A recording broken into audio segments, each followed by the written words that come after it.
Why don't we pause for a word of prayer. Father, thank you for this opportunity tonight to worship you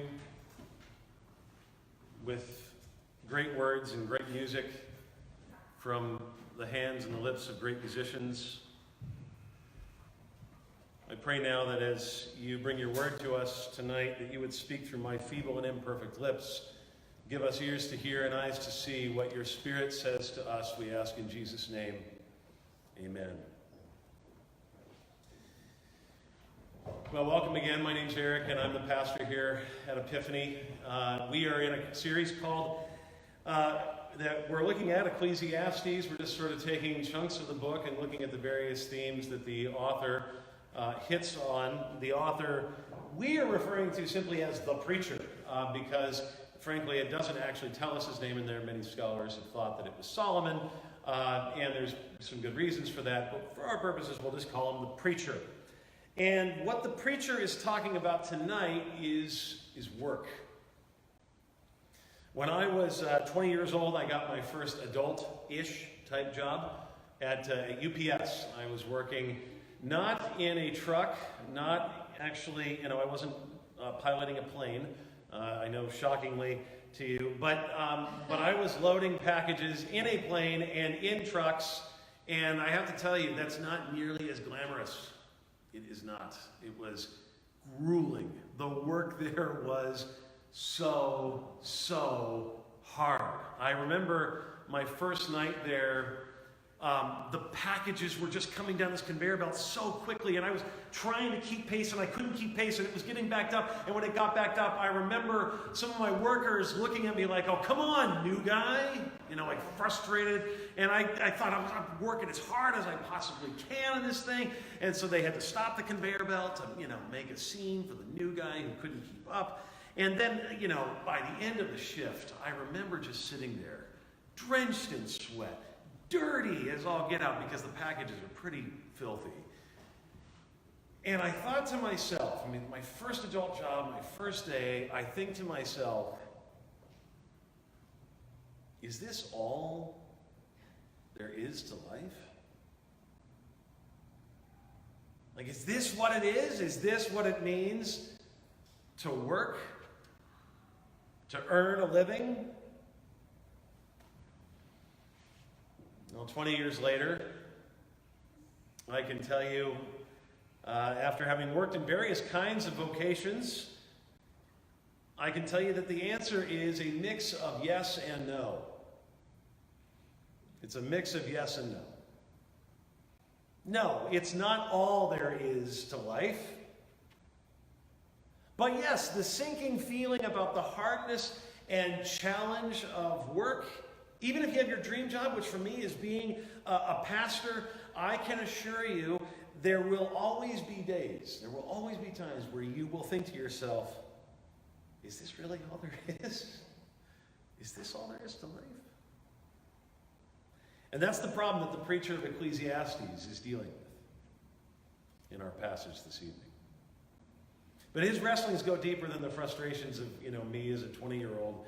His frustrations are more sort of existential, they're more eternal. His frustrations come with the question that he's framed this whole book around, and it's basically this: if this life is all there is, if there's no eternity, if there's nothing beyond the here and now, this moment, then what ultimate meaning, what ultimate value does work offer?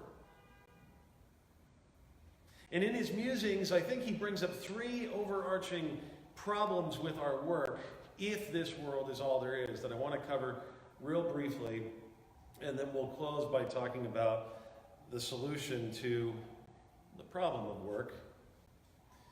First of all, he brings up in verse 16 the problem that there is no enduring remembrance.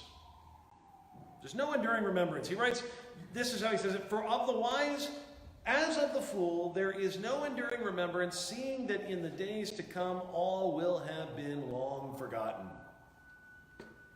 Now, of course, there are some people from history that we still remember today.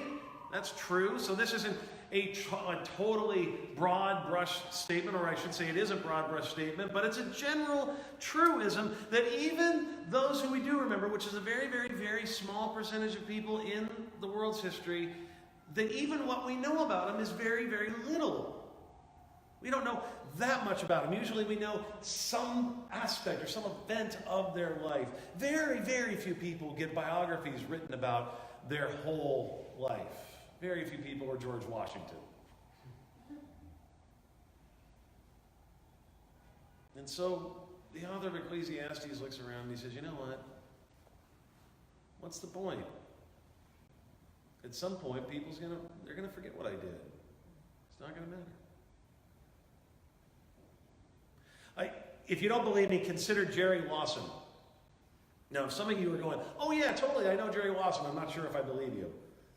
But let me tell you who Jerry Lawson is. Jerry Lawson was the son of a longshoreman who lived in a housing project in Queens. By the age of 12, he was clearly shown to be gifted. He built his first ham radio. And in 1976, Jerry Lawson came up with something that he called the Fairchild Channel F. Fairchild Channel F. What was that? Well, it happened to be the very first video game console with a microprocessor and interchangeable cartridges. So if you've ever played a video game in your life, you at least owe it to this dude, Jerry Lawson, that you had no idea existed before I just told you right now. That's the fact that the author of Ecclesiastes is wrestling with. Here's a guy that's done something really amazing that literally did change the world, but no one knows who he is. No one's going to know who I am. So what's the point?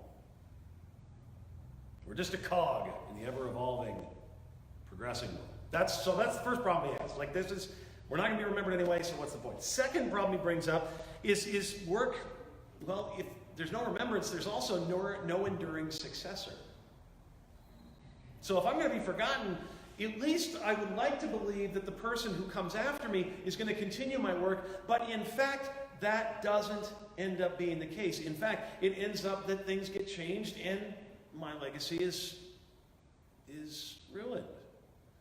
Here's what he says in verse 18. I hated all my toil, in which I toil under the sun, seeing that I must leave it to the man who will come after me, and who knows whether he will be wise or a fool. Yet he will be master for all of which I toiled and used my wisdom under the sun. This also is vanity. This is meaningless. This is nonsense, he says. This isn't fair. Haven't we seen that time and time again throughout history? Somebody works their whole life, they build up an amazing business, they hand it off to a son or daughter, hand it off to a trusted advisor, whatever it might be, and within a couple generations, that business doesn't exist anymore. Something you poured your blood, sweat, and tears into.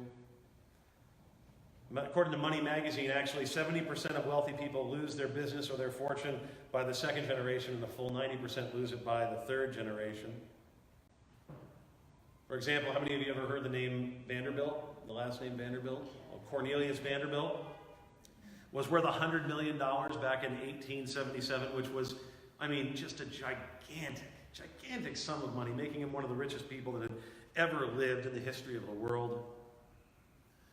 But Anderson Cooper, a descendant of Vanderbilt, 6 generations removed, was being interviewed and was asked about how much of that money is left over, and he said, quote, my mom's made clear to me there ain't no trust fund. It's gone. The point is, if this life is all there is, then the labor sort of seems meaningless because someone else is just going to take it and change it and maybe squander it. And so, the author of Ecclesiastes, forget it. It's meaningless. I'm looking at this and I'm thinking, what's the point of getting up and going to work? And that leads to the next point. He says there's no enduring rest anyway. The problem, you work and you work and you work and you grind and you grind and you grind. For what? Verse 22 and 23. What has a man from all the toil and striving of heart with which he toils beneath the sun? For all his days are full of sorrow, and his work is a vexation. Tell me if you can relate to this statement. Even in the night, his heart does not rest. This also is vanity. You see the point he's making? He's saying our work keeps us up at night. It stresses us out. It frets us. It overwhelms us. We think about getting ahead and impressing the boss and getting a promotion and making the sale, etc., etc., etc., etc., and the list goes on. We can always think about something we need to improve upon.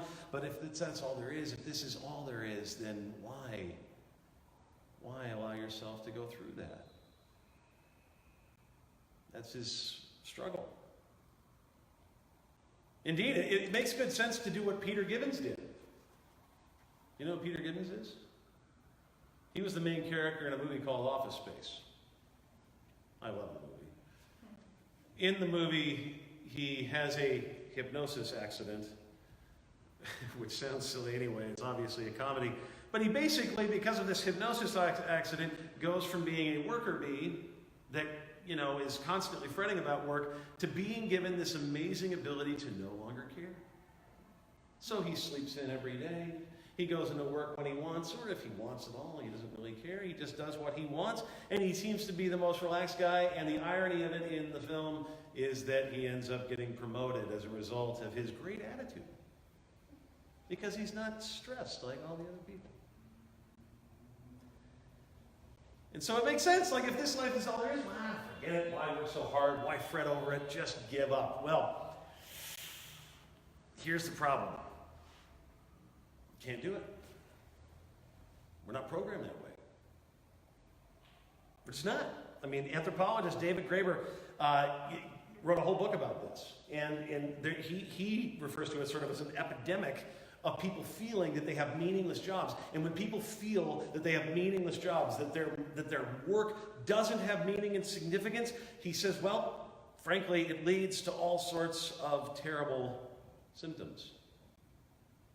The data shows people that don't think their job is contributing to something greater, even if they're making a great salary, by the way, even if they're making a lot of money, if they don't feel that their work has meaning and significance, they're more depressed and more anxious. He says, quote, people talk about all these strange illnesses that just disappear the moment they get a real job that has responsibilities. And then he says this, quote, we have this idea that if people had the means to live, they would just sit around and watch TV all day. Well, I don't think that's true at all. The data doesn't back that up. That's what he says, end quote. In fact, if we're honest, most of us have probably invested too much meaning in our work. I mean, at least that's the problem I see. And, when I talk to people in New York, I don't talk to people most of the time that are like, eh. I talk to people that are hustling all day long and are exhausted by their work. And chances are they probably made work an idol. They probably made their success in their career godlike. It matters that much to them. And here's the problem with it. Eventually, it always will lead to exhaustion because your work cannot do what only God can do. If you're looking for meaning and significance in the work itself, it won't do. The author of Ecclesiastes eventually at the end of our passage says, no. Your work, for it to have ultimate meaning, has to be grounded in a God of love. If you have when you go to work this idea that God has indeed placed you in your work, in your calling, then it begins to be put in its proper place, in its proper perspective. Then you're not working for your own significance and meaning in this world, but because you already have it, you're working from it.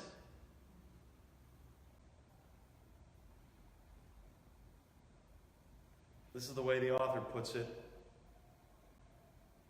There's nothing better for a person than that he should eat and drink and find enjoyment in his toil.